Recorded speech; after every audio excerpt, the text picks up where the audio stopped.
નમસ્કાર. BTS news ચેનલના તમામ દર્શક મિત્રોને તથા સમગ્ર દેશવાસીઓને ચૈત્ર નવરાત્રિની હાર્દિક શુભકામનાઓ તથા સમગ્ર દેશવાસીઓને ઈદ મુબારક. નમસ્કાર, બીટીએસ ન્યૂઝમાં આપનું સ્વાગત છે. આપણી સાથે હું છું રશ્મિ રાણા. એક નજર આજના મુખ્ય સમાચારો પર. સુરતમાં નકલી ડેપ્યુટી કલેક્ટર બની લાખો રૂપિયાના દાગીનાનો ચૂનો લગાવનાર નકલી ડેપ્યુટી કલેક્ટર મહિલા આરોપી અને તેના સાથીની સલાબતપુરા પોલીસે બનાસકાંઠા ખાતેથી ધરપકડ કરી. મહિલા આરોપી તથા તેનો સાથી લોકોને અલગ અલગ ડિગ્રીઓ અને એજ્યુકેશન બતાવી ઠગાઈ કરતા હોવાનો ખુલાસો કરવામાં આવ્યો છે.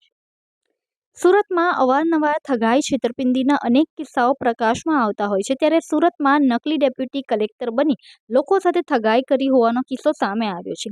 ગત તારીખ 31મી માર્ચના રોજ સુરતના માન દરવાજા વિસ્તારમાં આવેલ ચામુંડા જ્વેલર્સમાં એક મહિલા સોનાના દાગીના ખરીદી કરવા ગઈ હતી, જેને પોતાની ઓળખ ગાંધીનગર ખાતે ડેપ્યુટી કલેક્ટર હોવાની આપી દુકાનદારને ઝાંસામાં લીધો હતો અને આ નકલી ડેપ્યુટી કલેક્ટર મહિલાએ ₹2,38,310ની કિંમતના સોનાના દાગીનાની ખરીદી કરી રૂપિયા પેટે ચેક આપ્યો હતો, જેથી બાદમાં દુકાનદાર ચેક બેંકમાં જમા કરાવતા ચેક રિટર્ન થતાં દુકાનદારને શંકા જતા તેને સલાબતપુરા પોલીસ સ્ટેશનમાં આ બાબતે ફરિયાદ નોંધાવી હતી, જેથી આ ગુનાને ગંભીરતાથી લઈ સલાબતપુરા પોલીસે અલગ અલગ ટીમો બનાવી આ ઠગાઈ કરનાર આરોપીઓને શોધવા ચક્રો ગતિમાન કર્યા હતા.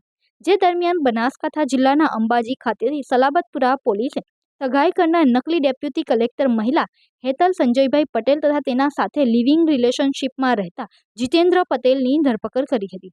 આરોપીઓની પૂછપરછ કરતા જાણવા મળ્યું કે મહિલા આરોપીએ ગાંધીનગર ખાતે ડેપ્યુટી કલેક્ટર હોવાની ઓળખ આપી મહિલાએ વિશ્વાસ કેળવી સારોલી પોલીસ સ્ટેશનમાં પણ મોબાઈલ સ્નેચિંગની એફઆઈઆર નોંધાવી હતી, જે બાદમાં એફઆઈઆરની કોપીમાં પોતે ડેપ્યુટી કલેક્ટર હોવાની ખાતરી આપી ચામુંડા જ્વેલર્સના ઓનર સાથે ઠગાઈ કરી હતી. મહિલાએ ચામુંડા જ્વેલર્સમાં ઠગાઈ કરી તે સમયે સીસીટીવીમાં કેદ થઈ હતી. તો પોલીસ તપાસમાં જાણવા મળ્યું કે આ મહિલા આરોપી અલગ અલગ ડિગ્રીઓ અને એજ્યુકેશન બતાવી લોકો સાથે છેતરપિંડી કરતી હોવાનો ખુલાસાઓ સામે આવ્યા છે. હાલમાં મહિલા आरोपी અને તેના સાથી વિરુદ્ધ પોલીસે આગળની તપાસ હાથ ધરી છે. सलाबतपुरा पुलिस स्टेशन विस्तार में चामुंडा ज्वेलर्स करके एक ज्वेलरी शॉप है।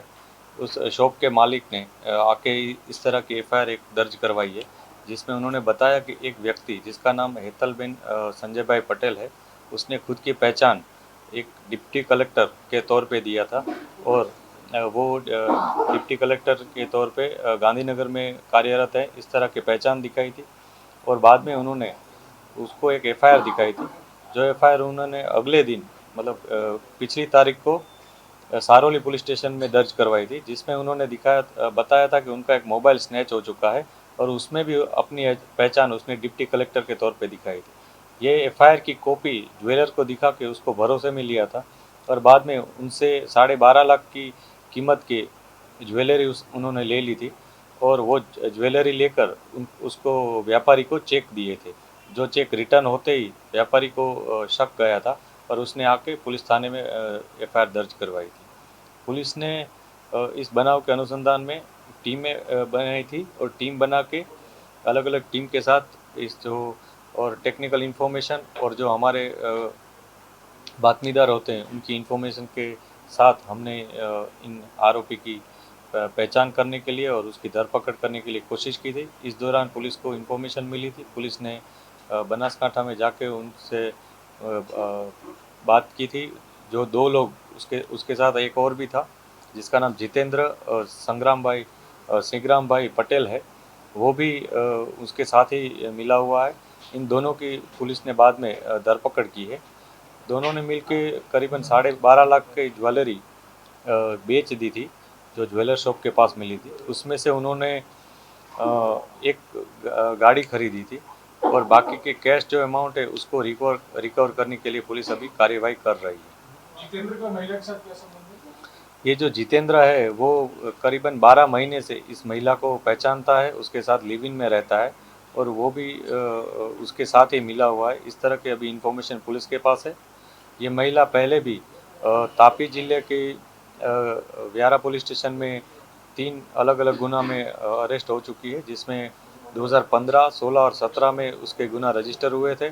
इसके अलावा नवसारी पुलिस स्टेशन में भी उसके खिलाफ एक गुना है जो 2016 में बना था। ये चारों गुना के अलावा और कई उसके खिलाफ कोई केस रजिस्टर्ड है कि नहीं, या फिर और कोई लोग इसमें और विक्टिम है कि नहीं, उसकी पूछताछ पुलिस कर रही है। सारी इन्फॉर्मेशन के लिए हम फर्दर पुलिस कस्टडी के लिए अप्लाई करेंगे।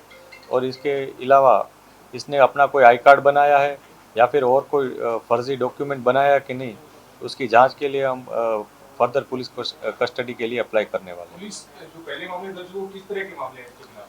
इसके खिलाफ जो पहले जो मामले दर्ज हुए हैं उसमें उसने खुद को हेल्थ डिपार्टमेंट की एक सभ्य बताया था, और गांधीनगर में उसकी पहचान है। इस तरह की बातें करके वहाँ व्यारा और दूसरे इलाके के लोगों को गुमराह किया था, उनको फर्जी डॉक्यूमेंट बनाने की और उनको नौकरी दिलाने की आस देकर फिर उसको 50-50 हज़ार लाख लाख रुपए उसने लोगों से ले लिए थे। इस तरह की धोखाधड़ी उसने वहाँ पे की थी। भरोसा कैसे जीतती है? जैसे ज्वेलर्स पे कैसे भरोसा जीतता है और बाकी लोगों को कैसे भरोसा जीतती है? मतलब नकली है तो ये जो अपने जो नकली डिप्टी कलेक्टर है वो यहाँ पे उसने ज्वेलर शॉप में एक एफआईआर दिखाई थी, जिसमें खुद डिप्टी कलेक्टर के तौर पे खुद के उसका मोबाइल स्नैच हो चुका था।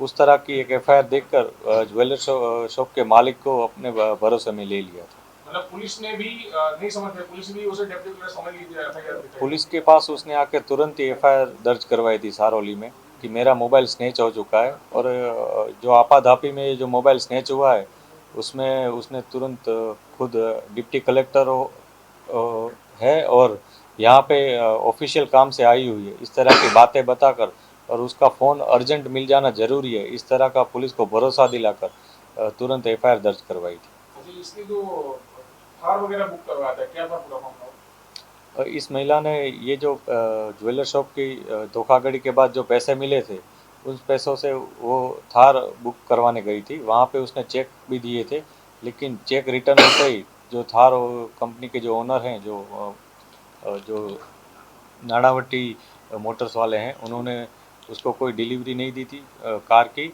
और वो भी उसके लिए अब हम पूछताछ कर रहे हैं कि वो भी अगर उसके पास भी कोई इन्फॉर्मेशन हो या कोई डॉक्यूमेंट उसने दिया हो तो वहाँ भी हम केस रजिस्टर कर पाएँ। थार तो नहीं ले पाए, फिर कौन सी गाड़ी खरीदी उन्होंने? इसके बाद उन्होंने थार नहीं मिलने पर सेकंड हैंड बलेनो गाड़ी ली थी, ऐसी इन्फॉर्मेशन है। हम सारी जो मुद्दा माल है उसको रिकवर करने की कोशिश कर रहे हैं। इसी के साथ हम लोगों को भी अपील कर रहे हैं कि कोई भी ऐसी व्यक्ति जिसने अपनी पहचान डिप्टी कलेक्टर के तौर पे दी हो और उनके साथ कोई भी आर्थिक व्यवहार किया हो या और कोई उनसे लाभ लिया हो, तो वो पुलिस थाने में जाए और अवश्य दर्ज करवाए एफआईआर, या फिर उनकी जो एफआईआर दर्ज हुई है तो हमारा संपर्क करें ताकि इसके बारे में हम आगे कार्यवाही कर सकें। कितनी पढ़ी लिखी है ये? आरोपी जो महिला है उसने पुलिस को पहले अपनी एजुकेशन एमबीबीएस के तौर पे दी थी, फिर एक अधिकारी को उसने अपना एजुकेशन बीए और इस तरह का बताया था। इस तरह उसने कोई कंफर्म अपना डिग्री सर्टी या एजुकेशन क्वालिफिकेशन है वो दिया नहीं है, बस हमको अलग अलग बातें करती रहती। इसके लिए भी हम फर्दर इन्वेस्टिगेशन कर रहे हैं। सर, आरोपी यहाँ सूरत में रुके हुए कितने दिन? जो आरोपी महिला है वो अपने जो लिव इन पार्टनर है उसके साथ यहाँ 15 दिन के करीब रुकी थी और अलग अलग जगह पे घूमी हुई थी। यहाँ पे उसने कई लोगों का संपर्क भी किया था और अपने दोस्तों मतलब उसका अपना जो दोस्त है जो लिव इन में उसके साथ रहता है, उसके साथ ही वो हर जगह गई थी। यहाँ पे वो शगुन होटल में रुकी हुई थी उस दौरान। ये इन्फॉर्मेशन पुलिस को मिली है।